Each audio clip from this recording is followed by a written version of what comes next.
What's good, everybody? It's your boy, O'Shea Duke Jackson, back at it again with another episode of The Celebrity Junk. Tiffany Henyard is what we consider to be very vindictive and very aggressive towards people who want to call her out. And I'll be honest, guys, I've experienced such people since I have been an adult, especially since I've been living in Africa. And what tends to happen is when you try to deal with a concept, let's say for an example, somebody has done something wrong.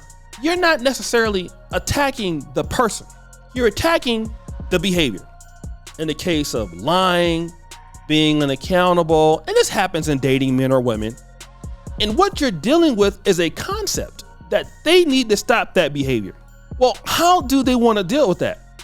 The mature thing would be to listen to what the person is saying and see if the person is correct. Not dealing with what the person is talking about or how the person feels or how you feel. You're only dealing with the information that's being presented. And then you would analyze if what they're saying is correct, and you would move to just deal with the argument. But that's not what happens. When you typically bring it to people's attention that they're making a mistake, what they try to do is say, let me neutralize this person, right? Like, who are they to point out my mistake? And if you have a girlfriend, you know what happens. She could ignore you. She could go silent. She could not, give you sex, all because you're pointing out a flaw. And so many guys go along with that. They start trying to punish you for telling the truth, right? And eventually those kind of relationships break up and end because there's no level of transparency. The way Tiffany Henyard deals with people who call her out is to attack them publicly, okay? And in the case of one trustee, it has been Kiana Belcher, is also known Kiana Keep the Receipts Belcher. And once she found out by looking into a software system that the mayor had purchased a Chevrolet Tahoe, the mayor didn't want to deal with the fact that she purchased a Tahoe. Once she put out information out, and let me just do this here, I'm going to play the clip of when Kiana Belcher proved that Tiffany Henyard signed a signature to lease this thing. But at the end of the day, nobody comes here to argue with you. Nobody at all. There are bills that we have the right to take off.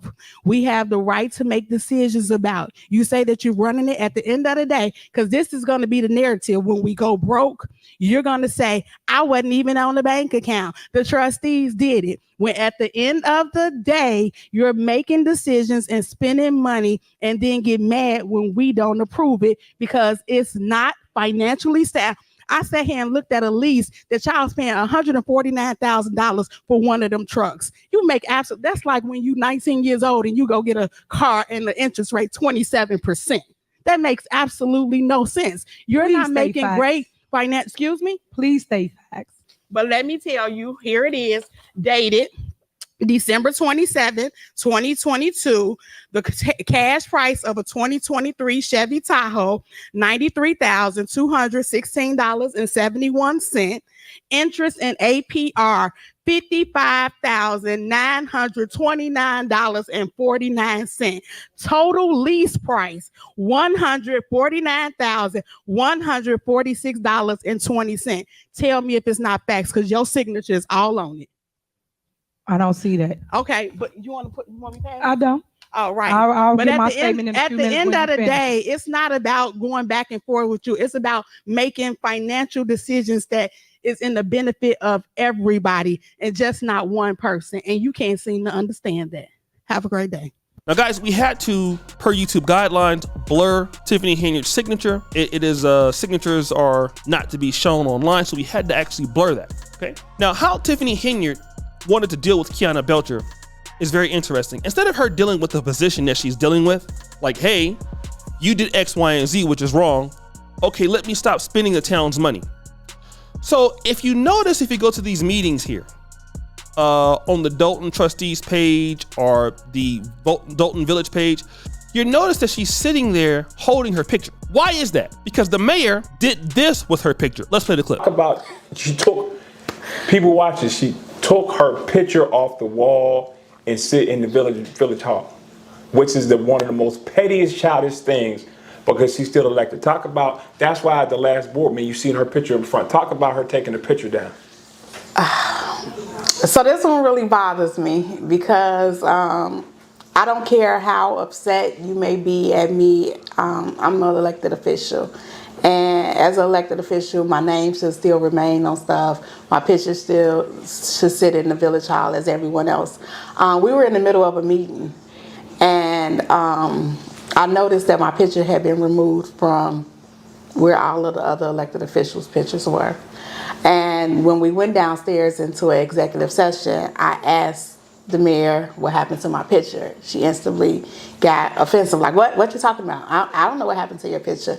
So I was like, okay, well, my picture is down, and I'm just asking what happened to it. So I didn't get clarity. So I waited about 3 days, and just because I don't want anyone to, be in any type of trouble, I went back up, and I asked people that's there on a regular basis, y'all know what happened to my picture?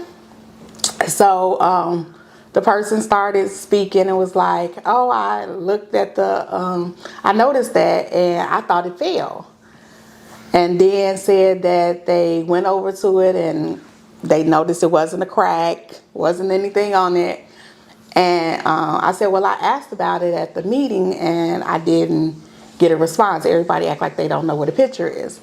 And the comment was, well, when she walked past, because I guess for a period of time it was sitting on the floor. When she walked past, she kicks at it, and then it mysteriously moved. That is about the outrageous, pettiest thing that anyone could display as a leader, as an elected official. But I'm entitled to have my picture up there. So if y'all see me with my picture on my podium, that's because I'm going to bring a picture that I purchased and made to the size of my liking until my picture is back on the wall at the village hall. All right, good stuff. That's good stuff. Well, it's not good stuff. It's unfortunate. That's the type of leadership we have. Yes. It's young, immature, and petty. That is correct. The mayor is so hateful and so spiteful. She's willing to break this lady's picture. All because of what? Because the lady is dealing with the truth. She's dealing in facts. She's not dealing in emotions. She's not dealing in feelings. The mayor made the mistake, so she wants to punish people for making the mistake. And that goes on a lot in Black America and Black Africa. I'm here right now, I can tell you.